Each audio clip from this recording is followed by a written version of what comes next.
TheLandofIsrael.com and Israel National TV present Ari and Jeremy Gimpel.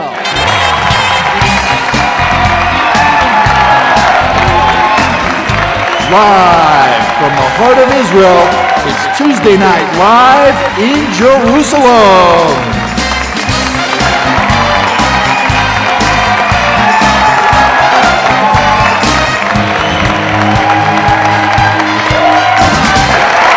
Shalom and welcome to Tuesday Night Live in Jerusalem. Tonight we have a real hero of Israel who has undertaken tasks that would make the greatest of men fall to their knees. He's right now the official liaison for the Shomron, for all of the Shomron. His name is David Ivri, and it's an honor to have him out. David, please.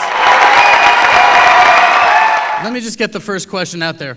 What is going on at Joseph's tomb? Give us a background, put it into perspective for us. What's happening there? Joseph's tomb from September 2000, Joseph's tomb was taken over by the Arabs in Shechem.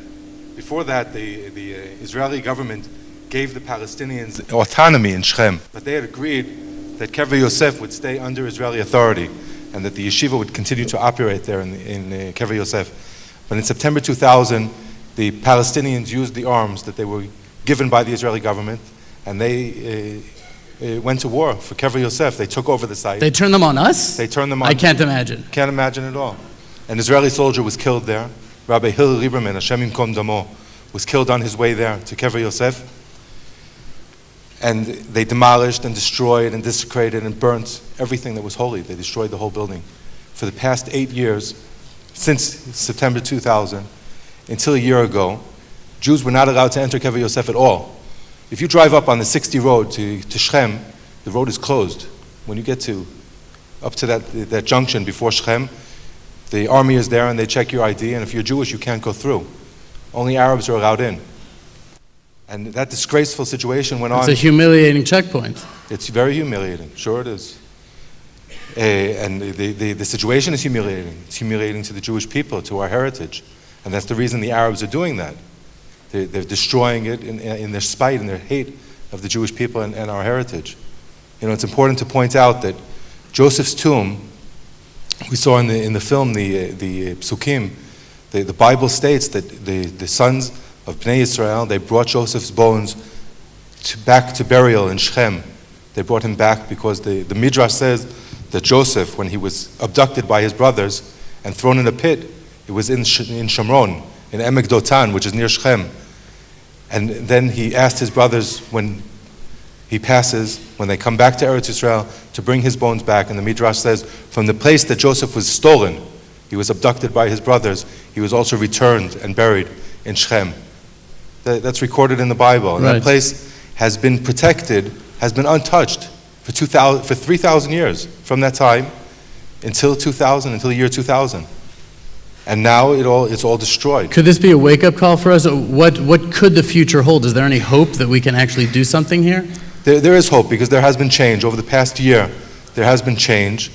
The monthly visits that we've obtained is something new. It's a development. Up until a year ago, there were no regular visits to Joseph's tomb for Jewish people, very, very far between. A year ago, there was a change of leadership in the Shomron Regional Council. Gershon Masika from Elon Moreh was elected the mayor of the Shomron. And the very first thing that he did as the elected official of the residents of the Shomron Regional Council is he asked the army for permission to visit Kever Yosef, to have a tefillat hodaya, to thank Hashem for the responsibility to oversee the development of the Jewish communities in the Shomron. He asked the army for permission to go and visit Kever Yosef. Before he actually went into his own new offices, he went to Kever Yosef.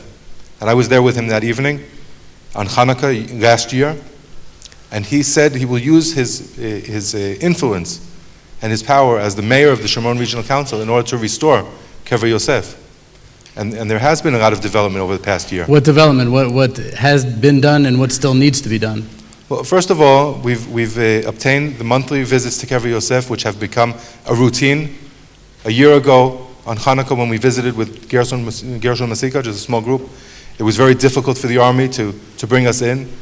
And now it's become a regular occurrence. They understand that every month, towards Rosh Chodesh, towards the new month, they allow Jews to visit Kever Yosef. On this past Hanukkah, we started renovating the building. We painted, whitewashed all of the smut, all of the burnt off of the building, and started building a new stone for the tomb. And now we're pushing forward the full renovation of the building and hopefully restoring the yeshiva to that site. Beautiful. Is there one last message that you'd like the Jews in this crowd and the whole world to hear and understand about Kever Yosef and what they can do? I think that what everyone can do, the people in the audience and the people who are watching, everyone can write letters to their local newspaper. They can question Israeli officials who visit communities abroad and communities here and make a statement, say this is outrageous. It's outrageous that the government of Israel is allowing this to go on, and that this holy site must be restored, and the honor of the holy Joseph, Yosef HaTzadik, his honor must be returned. David Ivri, it's an honor. Hashem should give you a lot of strength. Thank you so much.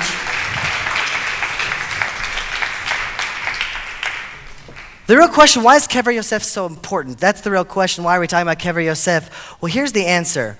Moshe himself, before he redeemed the Jewish people from Egypt, I mean, imagine how busy the guy was.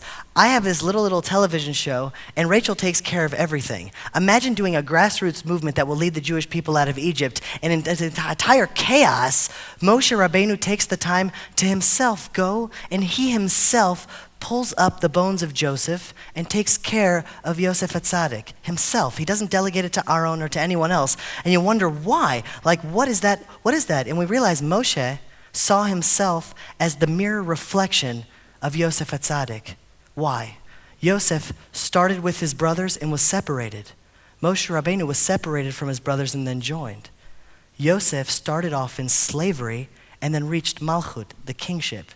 Moshe Rabbeinu started off in Pharaoh's palace and then reconnected to the Jews in slavery. Yosef HaTzadik is the one that actually brought the Jews down to Egypt. And Moshe, the mirror reflection, brought them out of Egypt on their way to the land of Israel. Moshe saw it as his responsibility because he was in fact the continuation of the leadership of Joseph. Now today, we are so close to the very end. And now the bones of Joseph need to be taken care of before the redemption happens, just like in the times of Moshe Rabbeinu. And it's up to all of us to go to Kever Yosef, show our presence there. If you have money, donate to restoring it.